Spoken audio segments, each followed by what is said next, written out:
1947 પહેલાંની વાત છે. પ્રયાગરાજમાં કુંભ મેળો હતો. વર્ષોની આપણી એક પરંપરા છે અને એ પરંપરાના આધારે ભારતમાં એ વખતે લાખોની સંખ્યામાં હિન્દુઓ ભેગા થાય. એક પરંપરાગત રીતે ગંગા સ્નાન કરી અને પોતાના પાપોને ધોવાની એક જે આસ્થા હતી એનું અમલીકરણ થતું.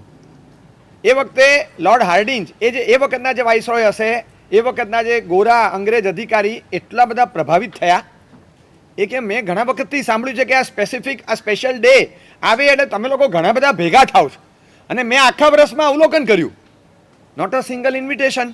તમે ક્યાંય ઇન્વાઇટ નથી કર્યા. હું બધા ન્યૂઝપેપર વાંચતો હતો અને જેની ભાષા નહોતી આવડતી એ બધામાં પૂછતો હતો કે આમાં ક્યાંય લખ્યું છે પધારજો, આટલું લખ્યું છે? તો કે ના, કશું નહીં. તમે ક્યાંય કોઈને ઇન્વાઇટ નથી કર્યા.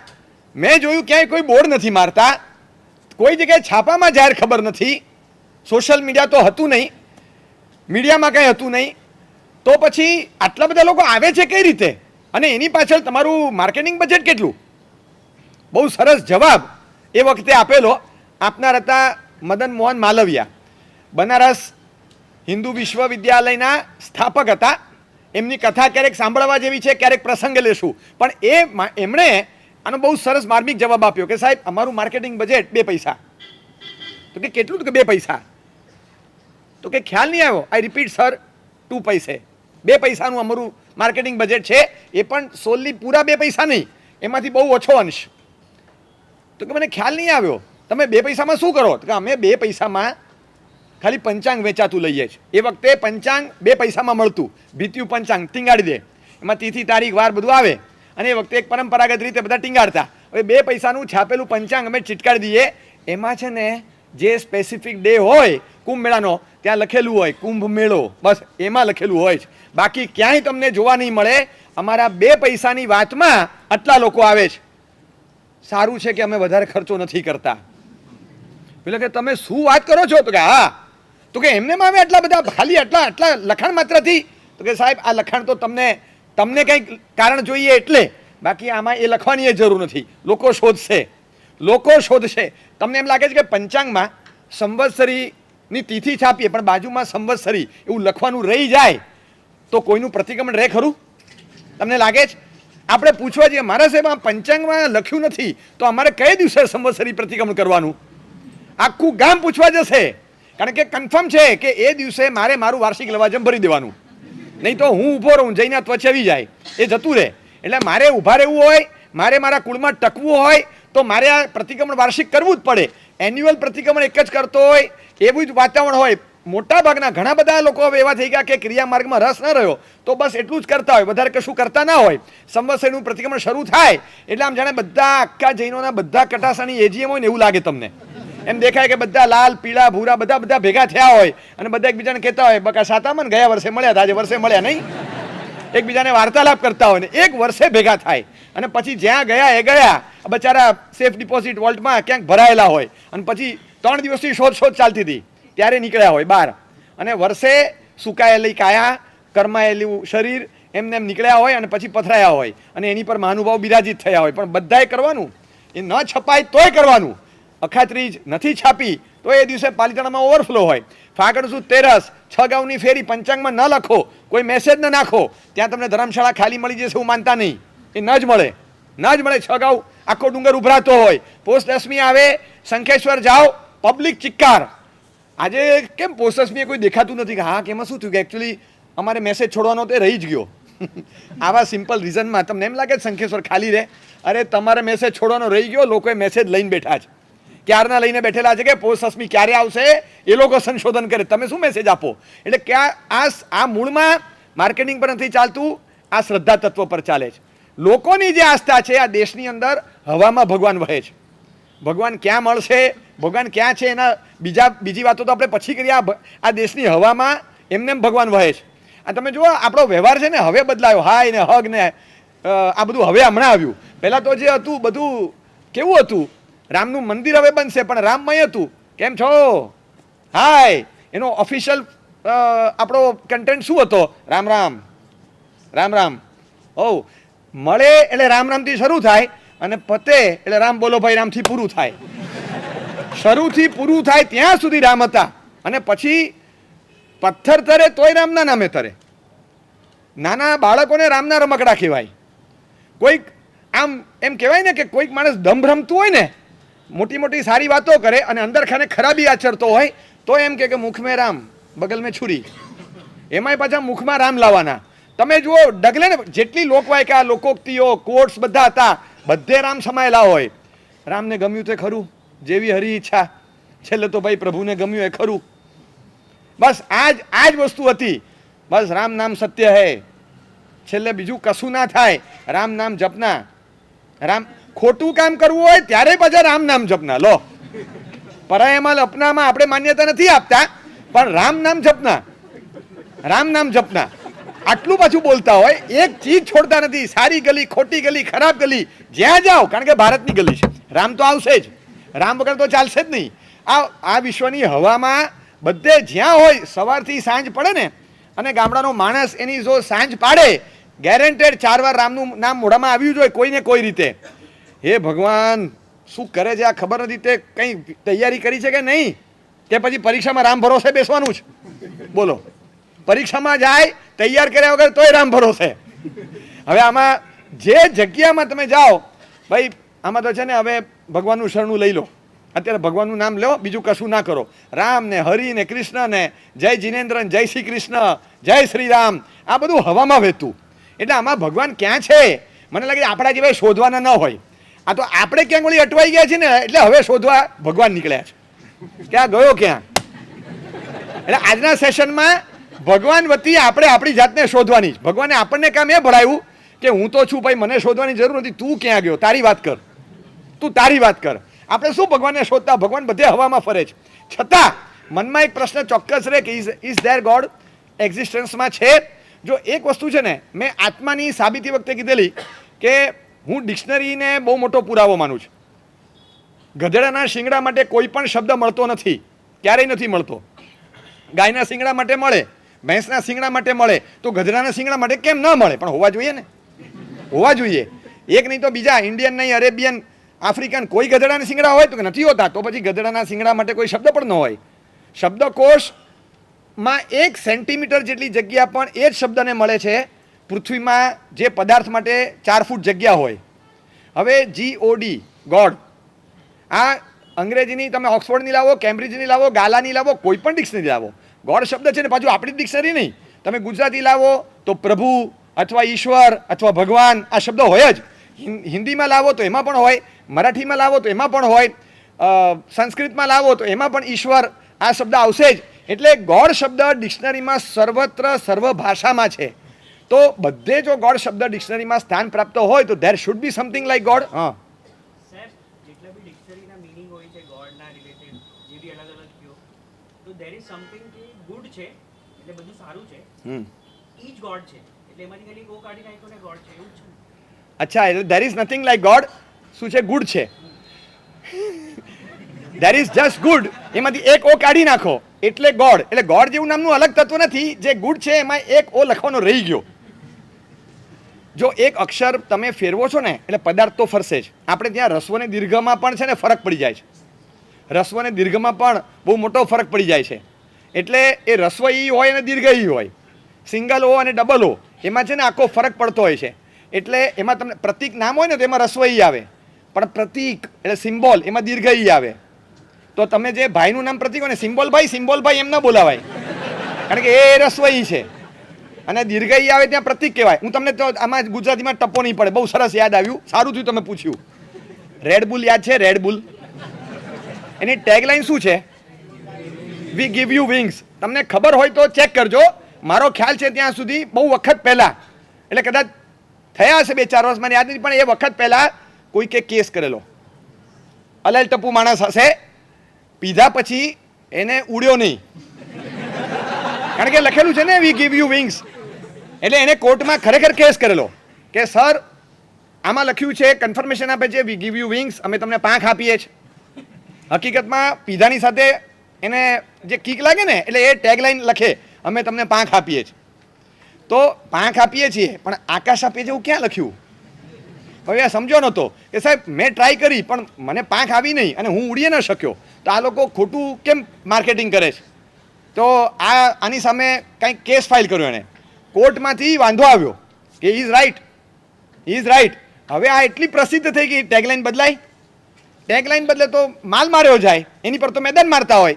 એટલે એ લોકોએ શું કર્યું, WINGGGGGS, ખબર છે આ રીતે જ લખે છે ને, we give you wings, 4-5 G લખી નાખ્યા. એ 4-5 G લખી નાખ્યા. હવે વાંધો આવે તો કે ના, હવે આજે 4-5 G આવી ગયા ને, વિંગ્સ એટલે પાંખ ન થાય. ખ્યાલ આવ્યો? એક G અડાડી દો એક્સ્ટ્રા તો વિંગ્સનો અર્થ બદલાય, તો પછી એક ઓ કાઢી નાખો તો ગુડનો અર્થ બદલાય, એ ગોડ થાય. શબ્દ બદલાઈ ગયો આખો, એનો અર્થ ન રહે.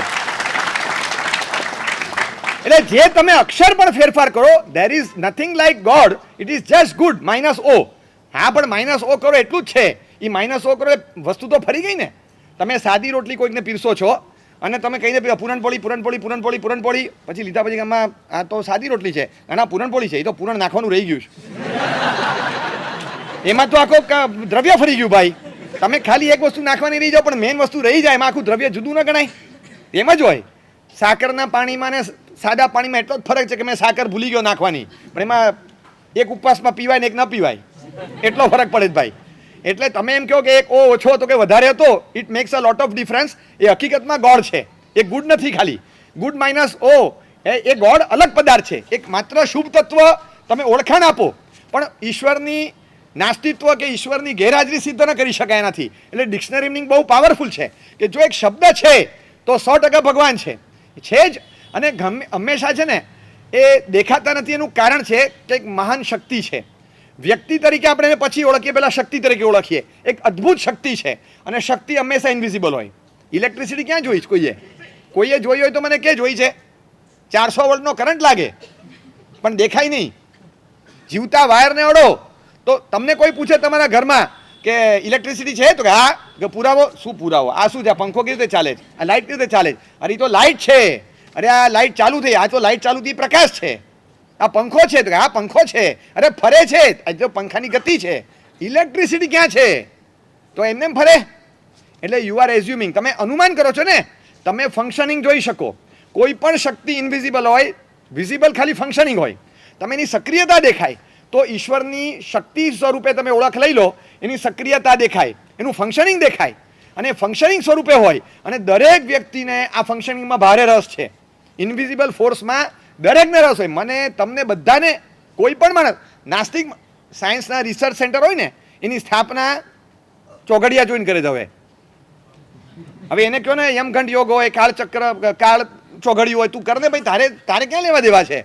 તું વિજ્ઞાનીનું ભેજું છે. ના, ચોઘડિયા જોવાના, કારણ કે મારે ભગવાનને પડકારવાના છે પાછા. એટલે એના માટે ચોઘડિયું જોવે. અને ભગવાનની સામે પ્રશ્ન ફેંકવો હોય ને તો ઈશ્વરનું નામ લઈને પછી પ્રશ્ન ફેંકે તો હરખો બોલાય છે. એ વગર એમને મેં નથી પૂછાતો. એટલે ભગવાનની સામે પડવા માટે ભગવાનનો સહારો જોઈએ. એમને કંઈ બુદ્ધિ આવે છે?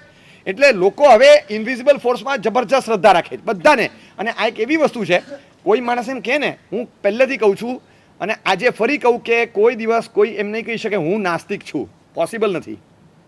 તું આસ્તિક તરીકે પુરવાર થાય કે ન થાય, તારી જાતને આસ્તિક તરીકે સ્વીકારે કે ન સ્વીકારે, નાસ્તિક તો તું પુરવાર નહીં કરી શકે કે તું નાસ્તિક છે. જે સંપૂર્ણ નાસ્તિક હોય એ કોઈ ઇનવિઝિબલ ફોર્સમાં નહીં માને, ચોઘડિયામાં દોઘડિયામાં કશું ના માને, એ મુહૂર્તમાં કુંડલીમાં કશામાં ન માને, એને કાંઈ વાસ્તુમાંય ન માને. એને જે હોય તે જવા દો. આ દિશામાં ન હોય તો કે એ દિશામાં કરવું, મને ખબર પડે શું થાય. ખાલી છે ને કોઈ મરદનો બચ્ચો હોય એને એટલું કહો તું નાસ્તિક છે, બંગલાનું નામ છે ને ખાલી કબ્રસ્તાન રાખ, ખાલી રાખ ને, શું થાય? ઊંઘી જાય, અંદર જઈને સીધો સૂઈ જાય.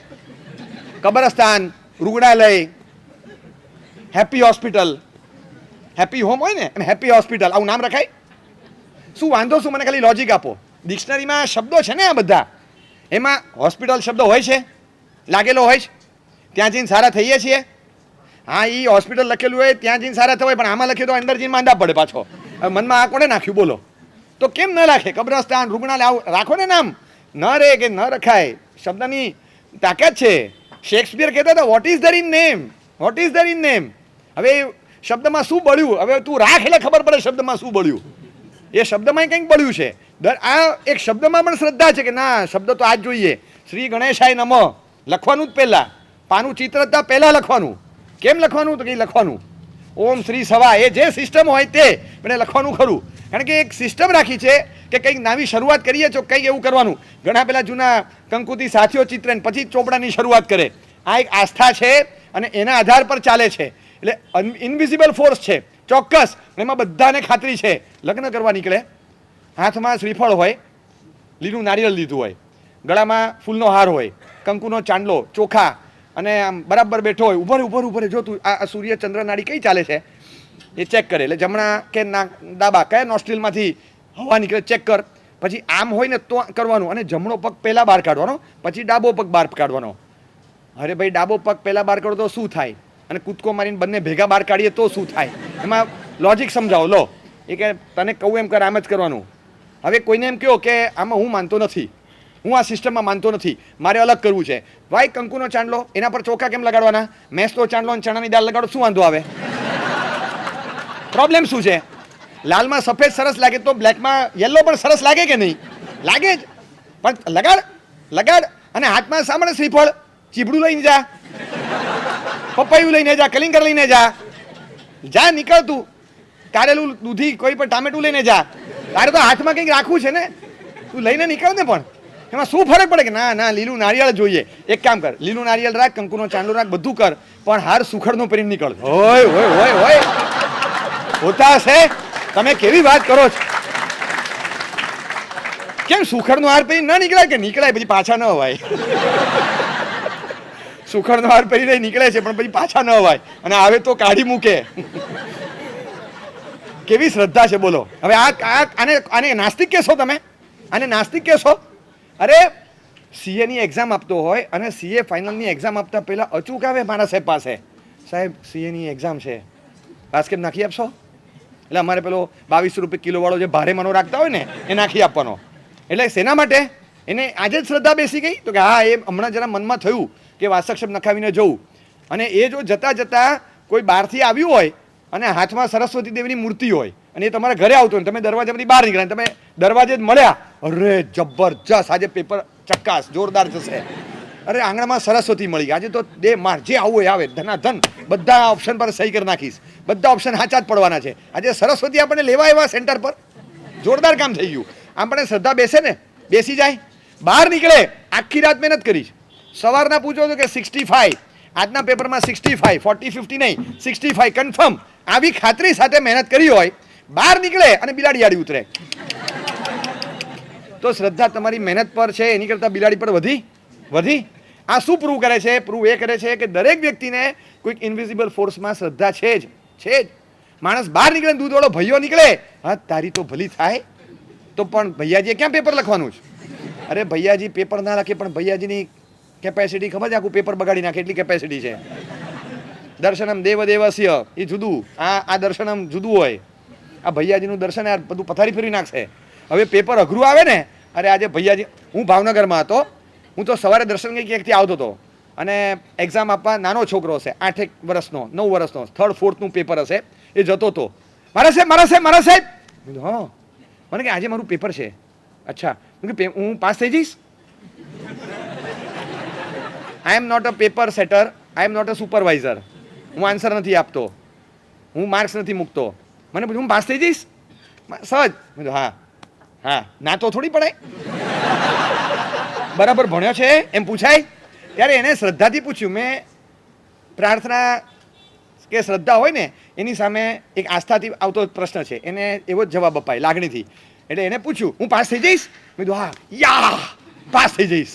એણે જે હાથ ઉછાળે ને હવામાં, હું ગયો તો મેં ભગવાનને પ્રાર્થના કરી, આ બચારી શ્રદ્ધા ભાંગે નહીં તો સારું.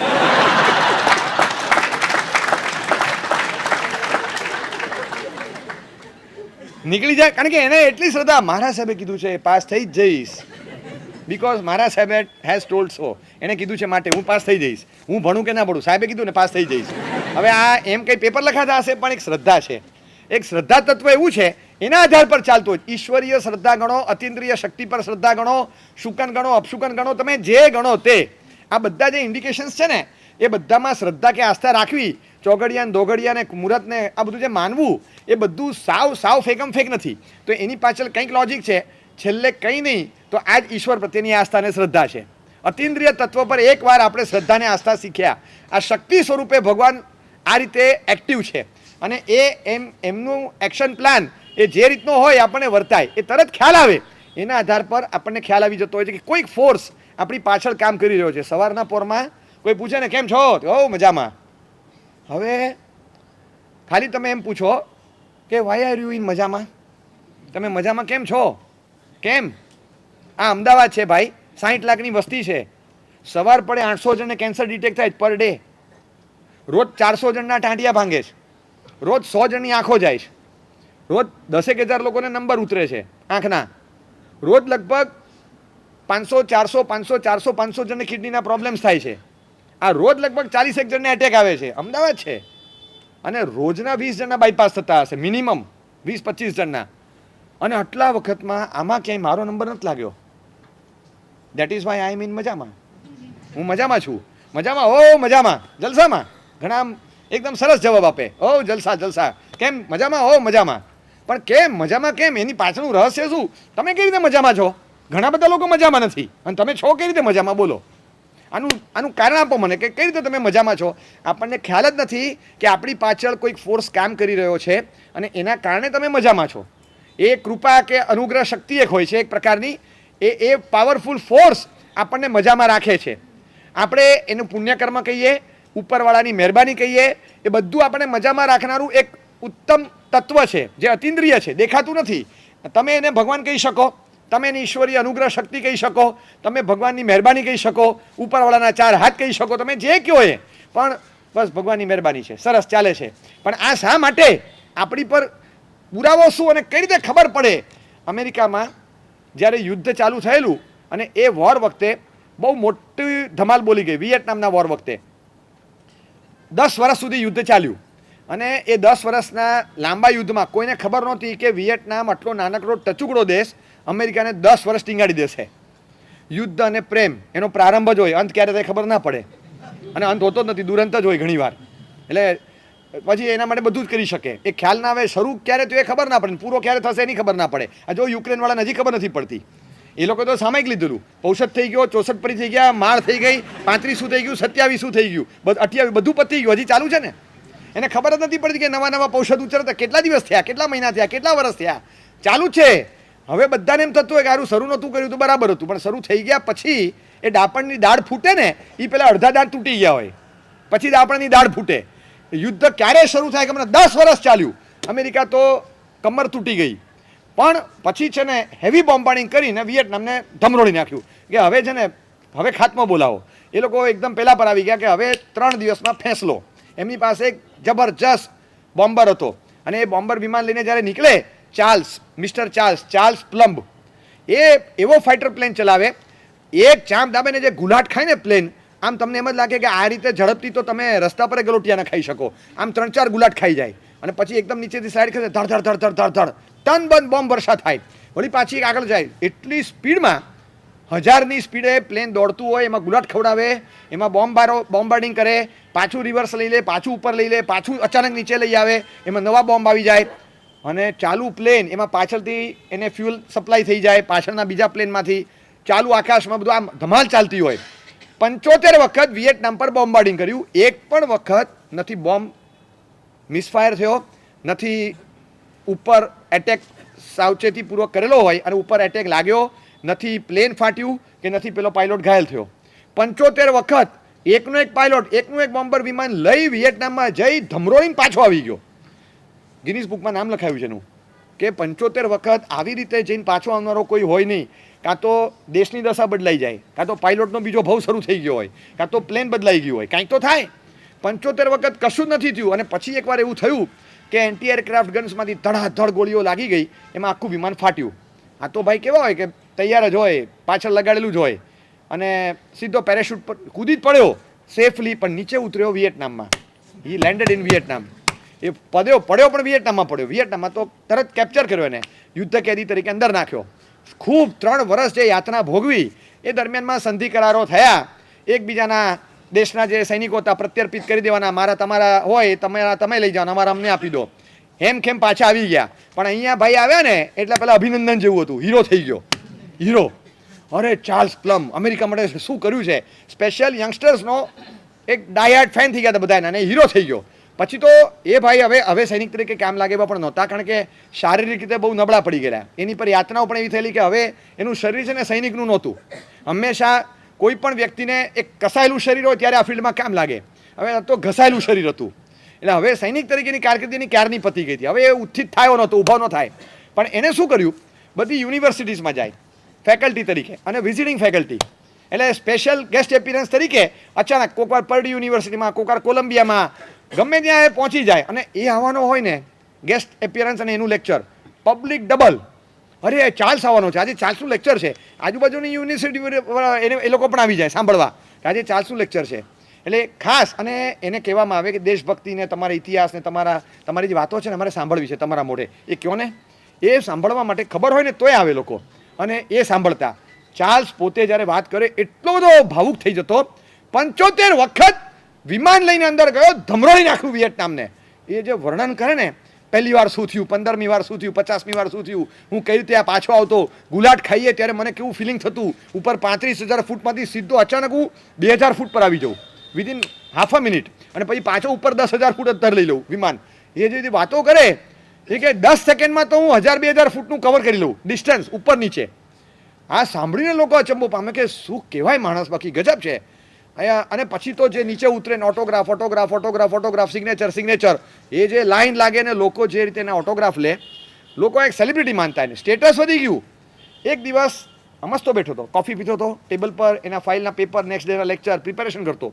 અચાનક એક બુઝુર્ગ માણસ આવ્યો, કાકા જેવા લાગે, ચશ્મા વસમા પહેરેલા અને થોડા 50 વર્ષની ઉંમર, 50-60. Mister Charles? તો કે હા. Charles plum? તો કે હા. પેલા વિયેટનામ? હા. અરે ગજબ 75 ટાઈમ્સ નહીં, ગજબ.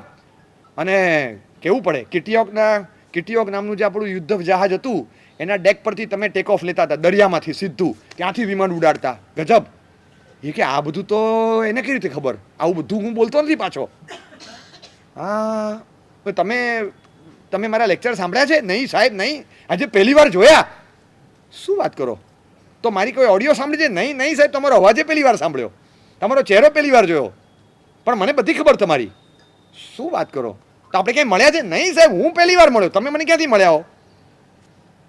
હાઉ કમ, તો તમને કેવી રીતે ખબર છે? અરે સાહેબ, કિટીયોક નામનું જે આપણું અમેરિકન યુદ્ધ જહાજ છે દરિયાની વચ્ચે, એમાંથી તમે એના ડેક પરથી ટેક ઓફ લેતા? તો કે હા, બસ એ તમે ટેક ઓફ લો ને એની નીચે બંકર હતું, એમાં હું હતો. તો કે એમ? તો હા, I use to tie your parachutes. મારું કામ એ હતું કે તમારા બધાના પેરેશૂટ હું બાંધતો હતો, એ તમે ખભે લગાડીને જતા હતા. સાહેબ, તમે જ્યારે પડ્યા ને, સમાચાર મળ્યા, મને શ્વાસ અદ્ધર થઈ ગયા.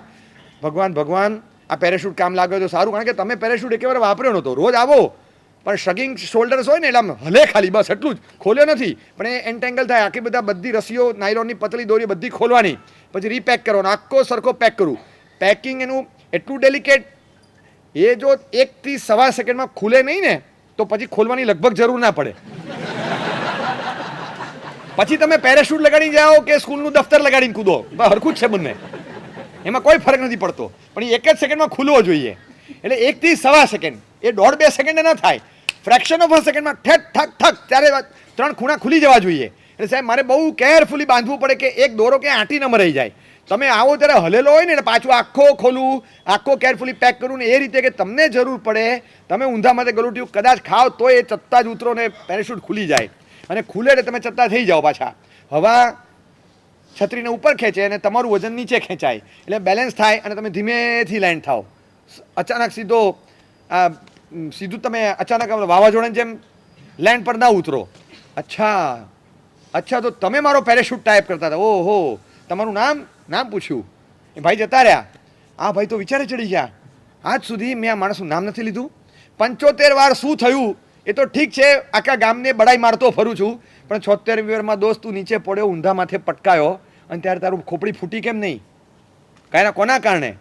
હું તો ડેકની ઉપર હતો, પણ ડેકની નીચે બંકરમાં કોક હતું જે મને દેખાતું નહોતું. હી વોઝ ટાઈંગ માય પેરેશૂટ, અને that's why I landed safe. ઓહો, નેક્સ્ટ ટુ ગોડ. મારા માટે તો ભગવાન કહેવાય. બસ આપણા માટે ભગવાનનું અસ્તિત્વ આવું છે. તમે રોડ ક્રોસ કરો છો, હજી સુધી તમને એક ટક્કર નથી લાગી. કોઈક વાર વાહનની હવા લાગી પણ ટક્કર નથી લાગી. તમે પડી ગયા પણ તમને હેમરેજ ન થયું.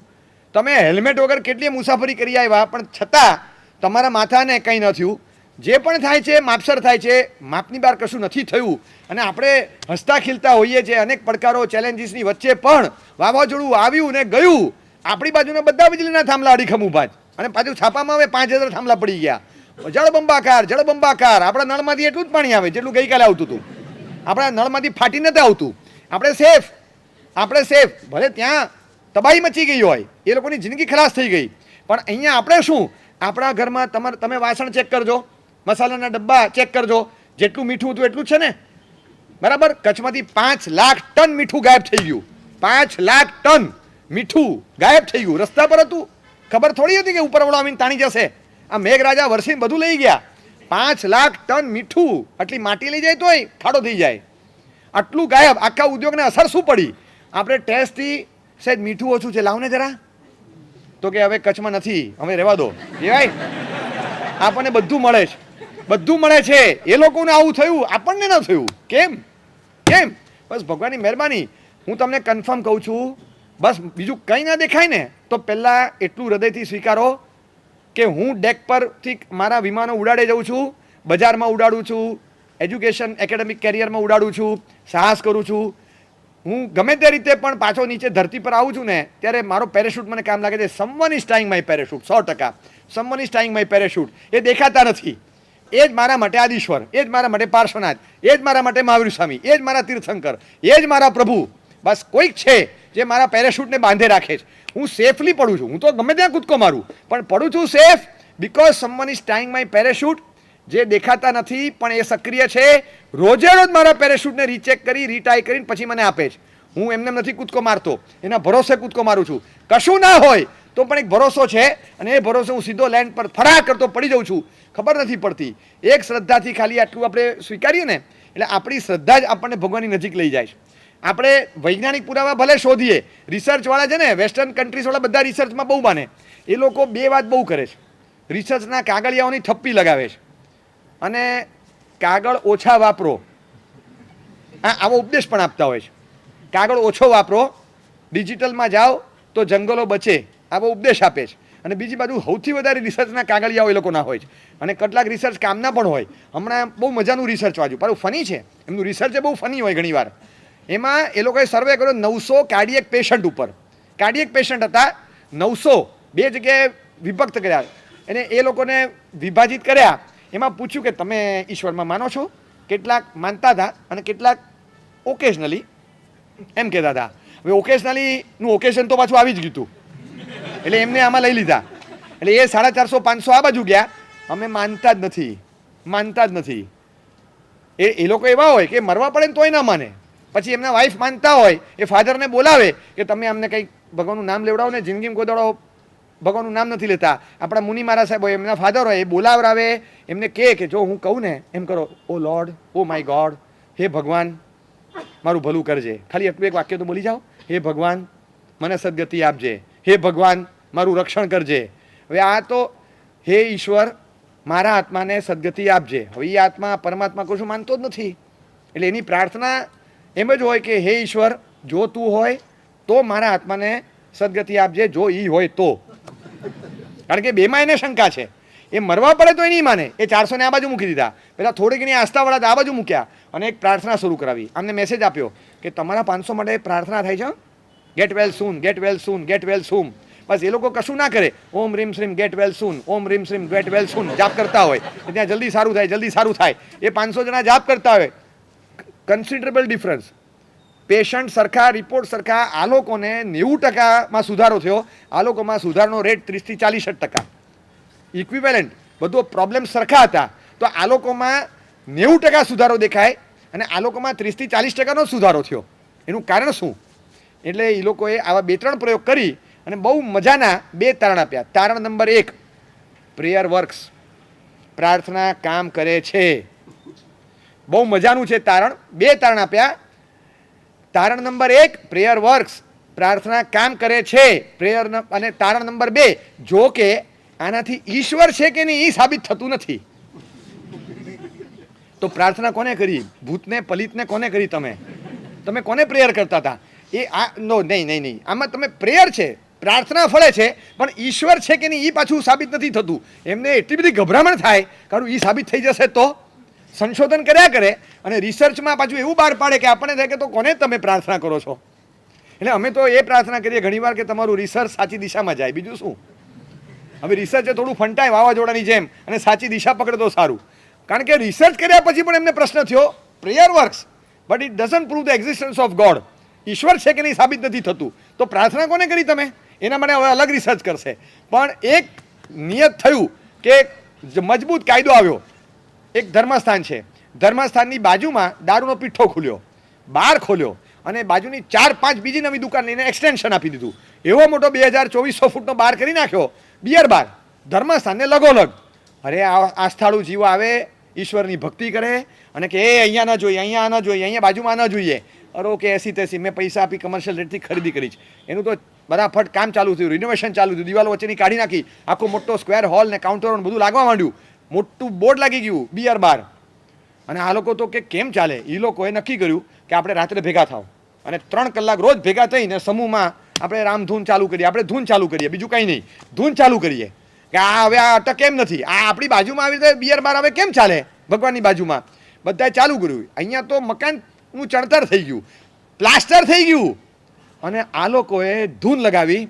એક દિવસ વીજળીનો કડાકો થયો અને એમના મકાનમાં 3 જગ્યાએ દિવાલ પર મોટી તિરાડો પડી ગઈ. વીજળી પડી મકાન પર, 3 જગ્યાએ મોટી તિરાડો પડી. પેલા ભાઈએ કેસ કર્યો આ લોકો પર કે આ લોકો બાજુમાં ઈશ્વરની ધૂન કરે છે, એમાં મારું મકાન તૂટી ગયું.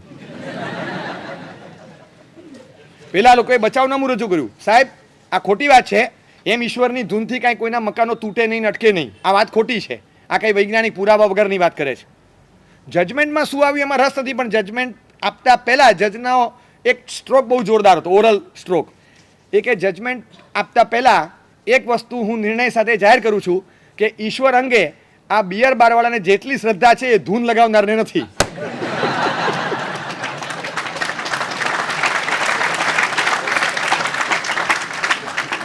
એને પાકી શ્રદ્ધા છે કે એનાથી જ તૂટ્યું છે. તમે લોકો એના માટે કરો છો ને પાછું બોલવામાં ગભરાવ છો. એટલે આપણો ફેથ પણ છે ને ઘણી વાર હાફ હાર્ટેડ હોય, શ્રદ્ધા હોય પણ એન્કેશ નથી કરી શકતા. એટલે દિલથી શ્રદ્ધા રાખતા શીખવું જોઈએ. છે તો છે જ, એમાં શું, એમને મળે છે સફળતા. આટલી સફળતા, આટલા બધા કાર્યો તમે કરો અને ધાર્યા કામ સિદ્ધ થતા હોય તો સફળતા એમને મળતી હશે?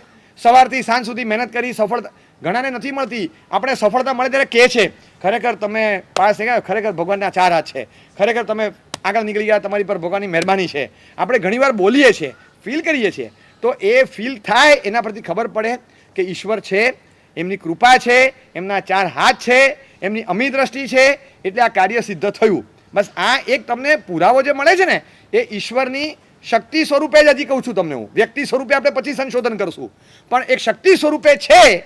અને જે સફળતા મળી એ એમના અસ્તિત્વનું ફંક્શનિંગ હતું, એમનું ફંક્શનિંગ મારી સફળતા. એ જો ના હોય તો સફળતા કઈ રીતે મળે? ઇલેક્ટ્રિસિટી ન હોય તો પંખો ચાલે કઈ રીતે?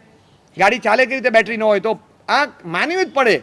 ના હોય તો સમજી લેવાનું. એમણે કીધું મોબાઈલ ચાલુ નથી થતો, ઓહો રિચાર્જ કરાવવું પડશે. ઓકે, અચ્છા બેટરી નથી, ઓકે બેલેન્સ નથી, ઓકે સમજી ગયો. એટલે તમને તરત ખબર પડે. શ્રદ્ધા હોય પણ વચ્ચેથી શ્રદ્ધા ભાંગી જાય તો એ ક્યાંક અટકી જાય, પછી પાછું ડેટા ઓન કરવો પડે. એ શ્રદ્ધાનો ડેટા ઓન થાય પછી બધું ધડાધડ આવવા માંડે, પણ ડેટા ઓન ન કરે તો પાછું બધું અટકી જાય. એટલે ઈશ્વર સાથેનું કનેક્શન આ શ્રદ્ધાથી થતું હોય છે. અને જિંદગીમાં ઘણી બધી સફળતા મળે ત્યારે આપણે એને શ્રેય આપીએ છીએ